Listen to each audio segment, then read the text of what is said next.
has been occupying the mind of Nigerians, both the citizens, the leadership, even our brothers and sisters in the diaspora.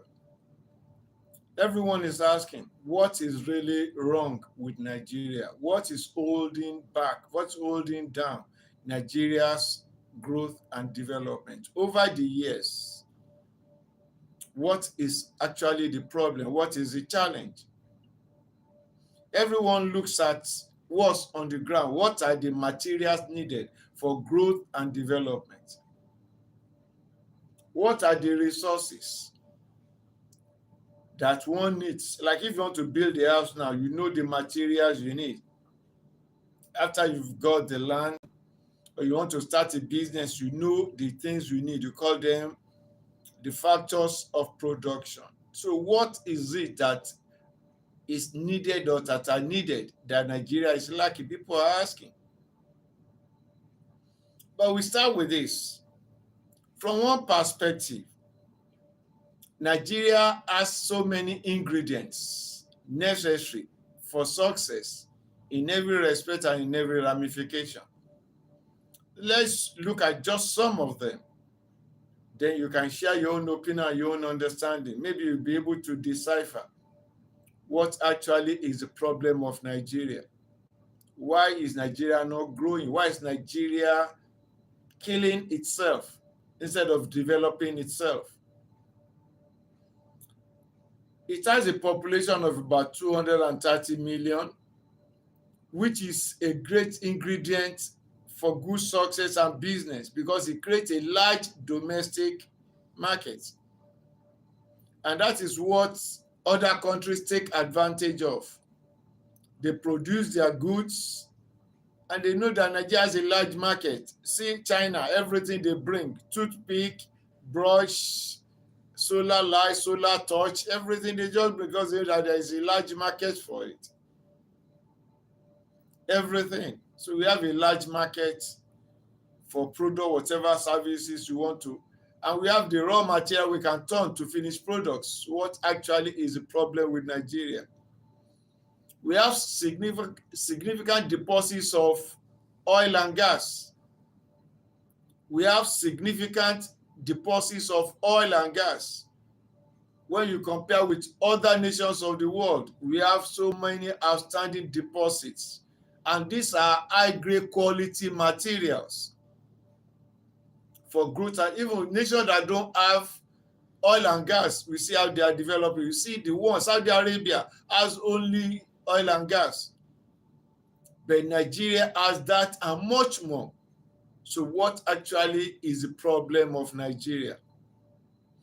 We have vast agricultural land to produce food, to be self-sufficient in food. So it's very appalling, very shocking. I don't want to use the word nauseating, disheartening to learn that Nigeria is struggling to feed itself. Food prices are skyrocketing almost every day.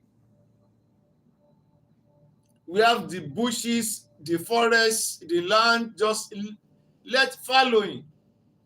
Efforts were made initially in the days past. We have deed-free, this one, agricultural extension, but all those things were bastardized so that we could be self-sufficient. We have so many river basin authorities to be able to take advantage of rivers, so many rivers we have to produce farm products through irrigation. So we even had fertilizer company in the eastern part of Nigeria so that we don't need to be importing fertilizer. So everything we need. But here we still have to be importing food from outside the country. So what actually is our problem? What is the problem of Nigeria? Please, if you know it, then let's go along. We have large deposits of solid minerals: gold, uranium, titanium, tin, all of them. We have them in Nigeria. Then we have vibrant entrepreneurial population. Our youths, our adults, even our children are very entrepreneurial, business-oriented, very active, very diligent. Visit the average Nigerian market, you will see how daily everybody is trying to do something, produce something. And this was handed over by our forefathers. That's why when the Europeans came here in those days, you can see how many things they carted away. This handcraft. Then remember this oil palm. You remember the oil palm, Nigerian Royal Company, which main product was oil palm that they came. Then we have cocoa in the west. Then we have granite in the north, millet and all those things. So we have all these things in abundance. So what is actually wrong with us? What's actually wrong with Nigeria? That is why we are here this moment, to reflect together and to try to provide solutions and say, like the Bible says, see, check from where thou art fallen and repent, so that the change must come. The story cannot continue like this. We cannot give this on to the coming generation. Then we have a strategic location in West Africa. Even if you see the map of Africa, the map of the world, our location, we have the Atlantic Ocean just behind. So we have a good seaport, so many seaports. So we can connect by air, we can connect the world by sea. That is how blessed Nigeria is. So these advantages suggest that Nigeria's challenges are not primarily due to lack of resources. So it's not that we lack resources. Our children, Nigerians all over the world, because the home land is not made conducive for them. Everywhere you find Nigerians in all over the world, they are very productive, helping the old nations to develop. So why? That's part of what we're looking at now. So one of the first things we observe is the leadership and governance in the land has a big question mark. I repeat, the leadership and the governance in the land has a big question mark. Many analysts argue that leadership quality has been Nigeria's biggest challenge. And this includes inconsistent long-term planning. When we were growing up, they used to have 5-year development plan in the country, 10-year development plan. When I was in secondary school many years back, we were taught in geography that for a nation to develop industrially, it's good to have the iron and steel industry. Unfortunately, by the gift of nature and God Almighty, everything to have a good iron and steel industry, we have them in Nigeria. We have coal, we have limestone, we have iron ore.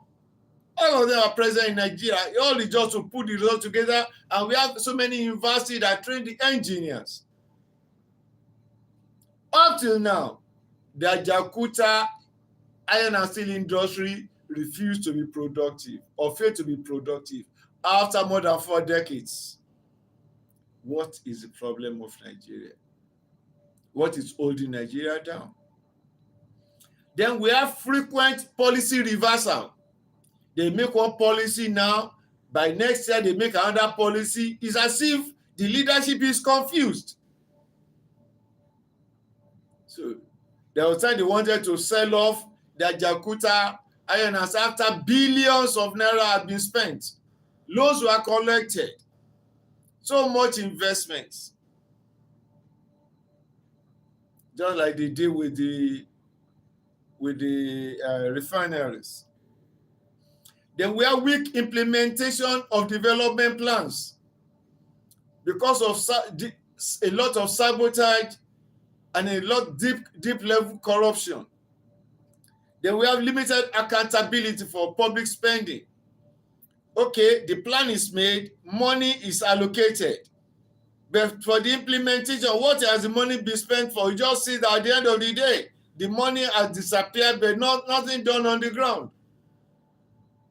Like some time ago when it was revealed that they allocated money to build hospital in a particular part of the country, the money was released, but by the time they went to check, okay, what is the level of the value, you could not find anything on the ground. It's as bad as that. The second thing that is noted that is holding back development of Nigeria is weak institutions, the institutions in the land to monitor, to coordinate this growth and development are sick, are weak. The country tends to develop faster when the institutions are stronger than the individuals. Now we see that in Nigeria, institutions responsible for law enforcement, for regulation of law, for regulation of procurement, institution concerned with procurement,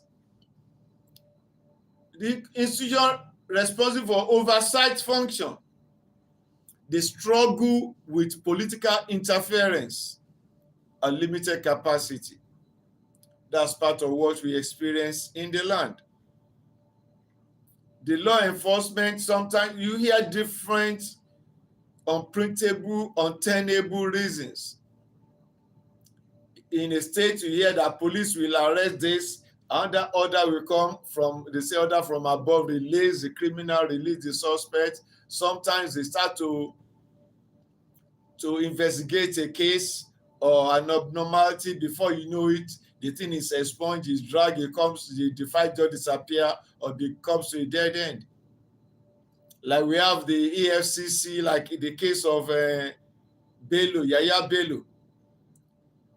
He said he could not be arrested. There was time he was evading the EFCC. Later, he just said that the thing is now in the doldrum. So many things like that. That's some politicians and criminals that were incarcerated. You just see that the abuse of this prerogative of mercy by the leadership, by governors, and they just see that a lot of criminals, because of politics and some others, they just get them released.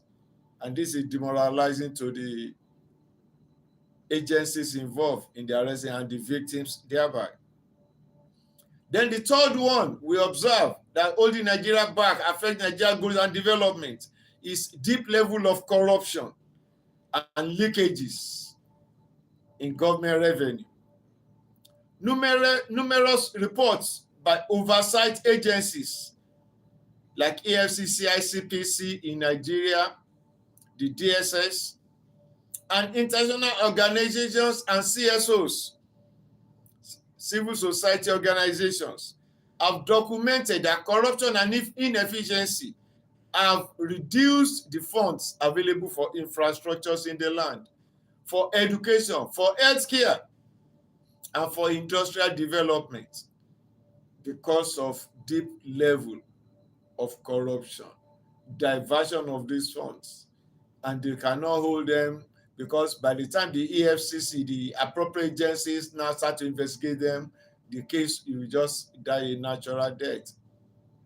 Even if they've been to court, just series of adjournment, before you know it, the case goes to sleep. The fourth reason which we can adduce is dependency on oil for decades. That is monoculture economy. So it's now the agriculture because that time we were in school, we used to learn about food crops, cash crops. The cash crops are the one we develop for export. Like I said earlier, we used to have rubber. We have rubber plantations in the southwest and in the midwest. That is in Benin, Edo, and in Ogun State, and some other places. When we were growing up, we saw this. Then we had cocoa in the southwest, Ondo, Ekiti, and so on. Then we have the oil palm trees also in the Midwest, Edo, and so on, down to the southeast. Then we had millets, sorghum in the north, granite in the, the fund. You can still go and Google it, the granite pyramids in the north, in Kano and so on those days. We have those pyramids now, long gone. So all these things have affected our development. So this has made the economy vulnerable to oil prices fluctuation, and this has affected the economy. And what did they do? They bastardized this also. The oil is majorly being mined by multinationals. They are not just being mined by Nigerian engineers majorly. And unfortunately, when you ask, they could not even give account how many barrels are being extracted on daily basis. They couldn't keep tag of that. So the fund, and go and just say it's so nauseating. So what is happening? It's not that these things are not there, but the leadership, the management, the oversight function. And that is why all of us must seek for change of all these things in the country.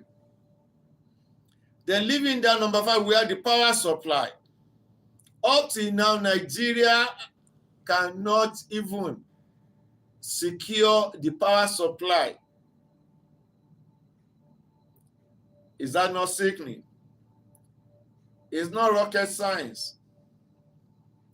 When others can even have nuclear energy, we have the windmill that produces energy, then we have solar, everything, but we are just struggling. Why? Because the leadership, people in government, I don't want to call them names now, but it's as if the people in leadership are morons, sorry to say, because the way they think. What brought about this is when I just saw in the media that the federal government of Nigeria had to put in the budget about 8.3 billion naira for construction, rehabilitation, and equipping of churches and mosques. What has government got to? What's government business with that? When we have hospitals, we have schools, we have so many out-of-school children, we have so many schools without infrastructure, leaking roof, some of them no roofs. We have children sitting on the floor. What's your business with religion? This is a secular state, for crying out loud. When I saw this, and these people know what they're doing. Leaving that, the vice president of the nation, that was earlier, that's about 2 years back, they had to spend billions of naira just to renovate the vice president's official residence. What are they renovating there? Is it not official? Is it not to work there and sleep there? What are things that are here to renovate, not to construct? Billions. I can't give the exact figure now. Is that a serious nation? Even nations that are developing like India, Japan, and so I see that I now look again.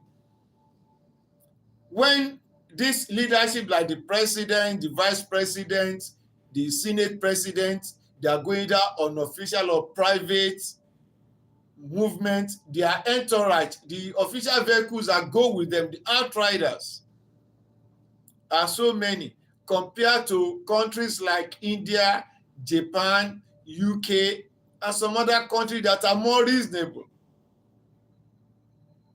that are even more industrialized, more or better organized. Their reason, because they know that the cost of fuel, the cost of maintaining these vehicles, the money could be used for better development. Even the new Prime Minister of UK that came in is talking about how to make sure the cost of food and some other basic necessities are brought lower than they are now. And that's why people are now already clapping for it. But our own here are very much insensitive to that. And I check again,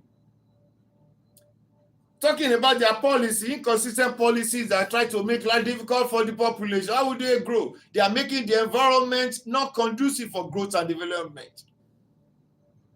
And that's why they are chasing the best brains out of the country, because everyone wants to grow, everyone wants to actualize, to be able to make the best use of the opportunity, of the talent and the gifts of God in their life. But the environment is choking them out, and they are seeing people wasting resources for growth and development of something else. How many industries are in the country now? What are we actually producing? But what can we say we have comparative and competitive advantage of? Even in oil and gas, we are not in total control of it. Go and check it. And they are now saying the crude now they bastardize and destroy the 4 refineries we have in the country. Now, Dangote was able to now have one after so many struggles. And what are they doing? For them to now allocate crude for it, he will pay for it. It's not dash. Now, they said to pay in dollars. We said, how can he? He's buying something, he's a Nigerian. How can Nigeria buy in foreign currency in his own country? He's not a foreigner. And he's producing majorly for the country. It's business, yes. Now, they agree to be crude for Naira. You'll be using Naira to pay for the crude, which will reduce the weight on the foreign aid. Because if he's to use the dollar, he has to source for the dollar to pay for it, which is not increasing the weight on the dollar in the country. That is not our own currency here. So what did they do? And now learn that because the price of crude, of PMS, opposed and diesel and jet fuel should have gone down, but this thing keeps increasing. Just about 24 hours ago, the thing increased again. Say why? They say because the federal government has changed the policy again. Dangote will not be paying crude for dollar or dollar for crude. Why? They are saying yes, because they have to generate fund. And they keep overtaxing the people. And what they do with the fund?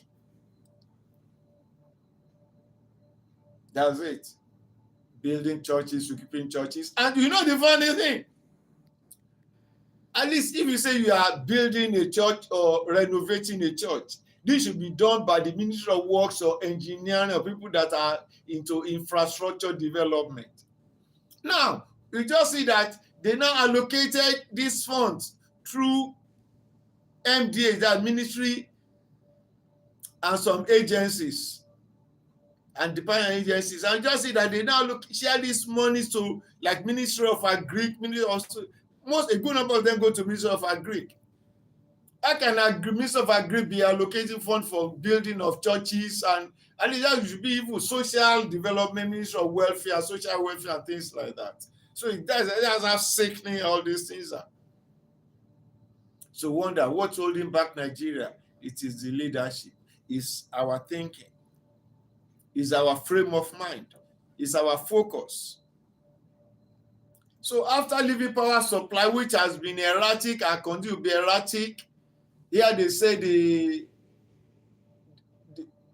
national grid has collapsed, national grid has collapsed. Well, what do we do with our engineers? Our production, we have to be importing the materials for maintaining everything from abroad. You can see how they have destroyed the nation. And when they say they travel, like what they go to do there, they go to India, what do you go to? You're supposed to go and understudy and see how you bring the development down. When we are growing up, we are talking about technical exchange and so on. They will come and train our people to come and be doing those things here. They bring those things and start to produce. But what do we have? In those days, Nigeria even struggled to make sure so that our engineers can even understand more about this part. We have the Volkswagen assembly plant here so that they bring all the parts here so that they will know how to couple this and they know this part, this part. Then they did the same thing for polio. And that time they now make sure they conserve the national reserve. They make sure that official cars are majorly Peugeots and the Volkswagen. But are they doing that now?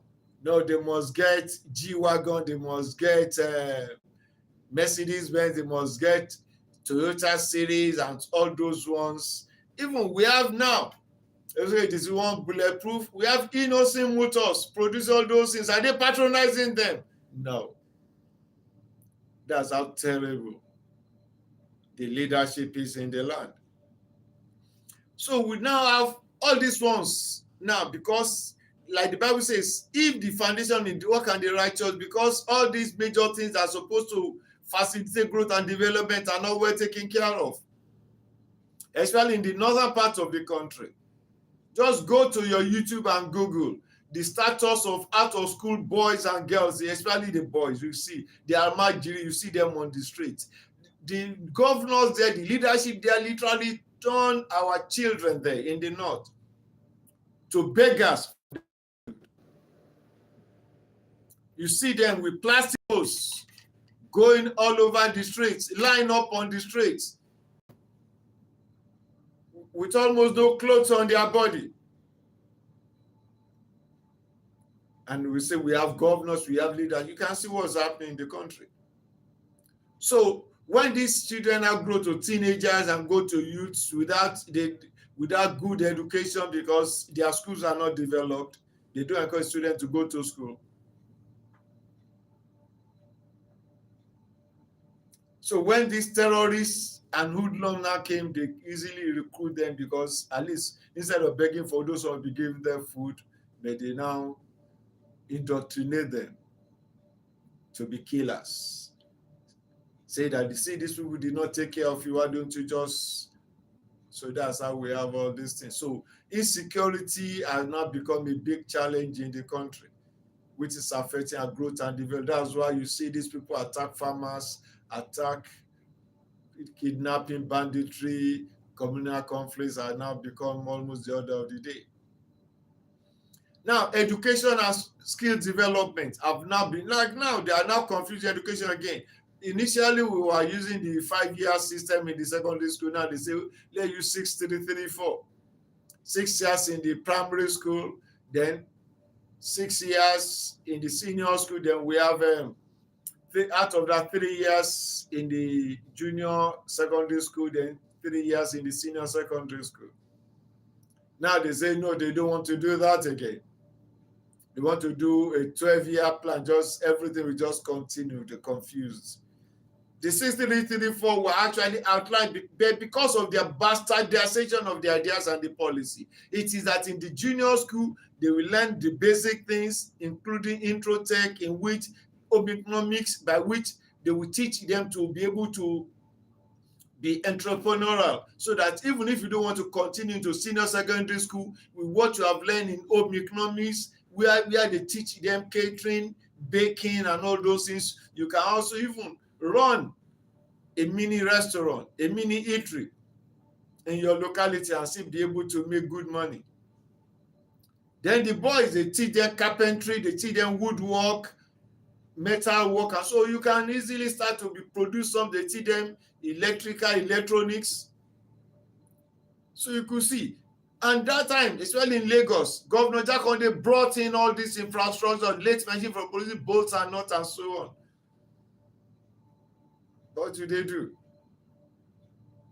So skills development were bastardized and so on. So regarding all these things, so what is holding Nigeria's development back? So what we need is rapid change of mind.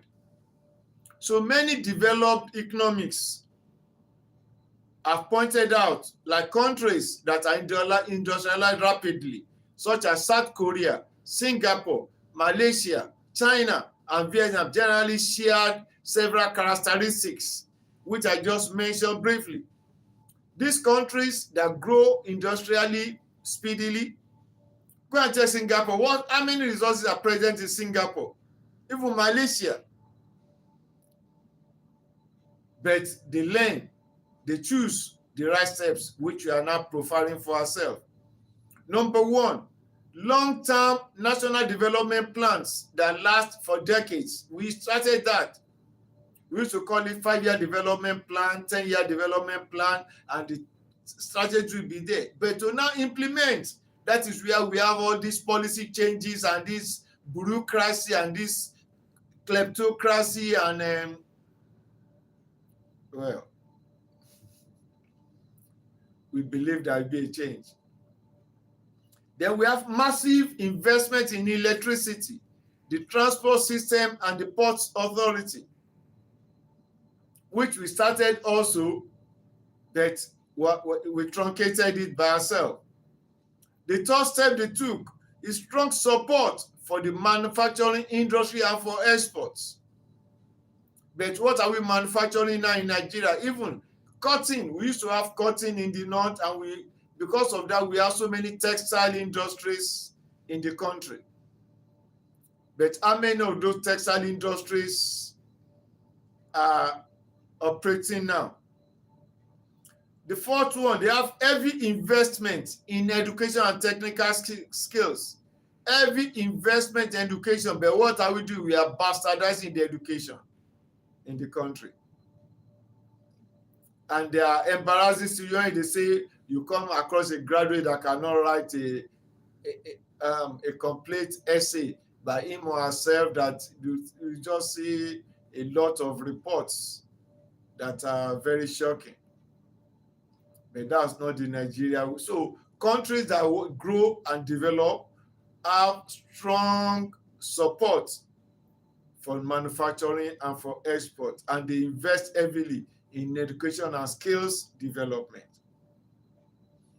So we have also relative consistency in policy development and policy implementation through successive government. Not that one government will come in and truncate what the preceding government have started to do.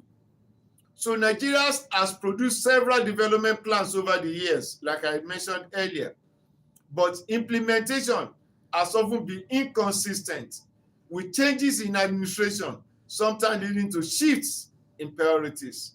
Can Nigeria still develop rapidly? Yes. Many experts believe that Nigeria's fundamentals remain strong, but accelerated development will likely require, number one, reliable electricity, better security system in the country, stronger institutions and accountability at every level, in heavy investment in roads, railways, ports, digital infrastructure, and majorly the transportation system in the country. I mentioned in one of my earlier presentations that in the 80s, when Governor Jakonde of Lagos said, okay, we need good transportation, he was talking about the metro line. Right now, we don't have any major transport system, functional transport system that is reliable in the country. The one that is just trying is what we're having in Lagos, the BRT lane, which is still struggling. Where we have a good transportation system is where all these things are marked. Okay, this one will take up by 10 a.m., this one will take up by 7 a.m., and that is problem. And it can also, barring any accident, you know that between A and B, between point C and D, it will take so much a period of time, and the thing are key on that so that everybody could manage their time for their businesses. So we have industrial policies that encourage manufacturing and processing of raw materials to finished products rather than exporting raw material. But right now, we are still major exporter of raw materials. And we are showing ourselves in the leg. And we say we want to develop. For how long do we do that? So we also need greater investment in education, in research and healthcare. Our universities used to do research. Many of my students, they do research. Say, excuse me, I would like to do that. I believe many of them have traveled out now. They are now using all these talents, all their dreams to develop other countries of the world. Even in catering, you see them all over there using the skills that their dream was for Nigeria, but Nigeria could not give them room to fly.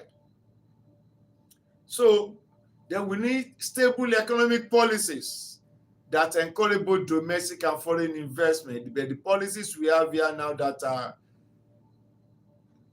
driven multiple taxation and things that truncate people's growth and development. So can Nigeria develop? Yes. Can we achieve it? Yes. So let us work at it. Let's encourage our government. So get your PVC when you want to choose new level of government and people leadership. Let's do it well. Let's do it well. Let's do it well. Nigeria must change. The problem that's holding Nigeria back is not the resources. It is we ourselves and our leadership. I don't want to call them morons, but they think we are imbeciles. We don't have brain, but we see what they are doing. Where we believe in democracy, we believe in the rule of law, and we shall overcome. Thank you.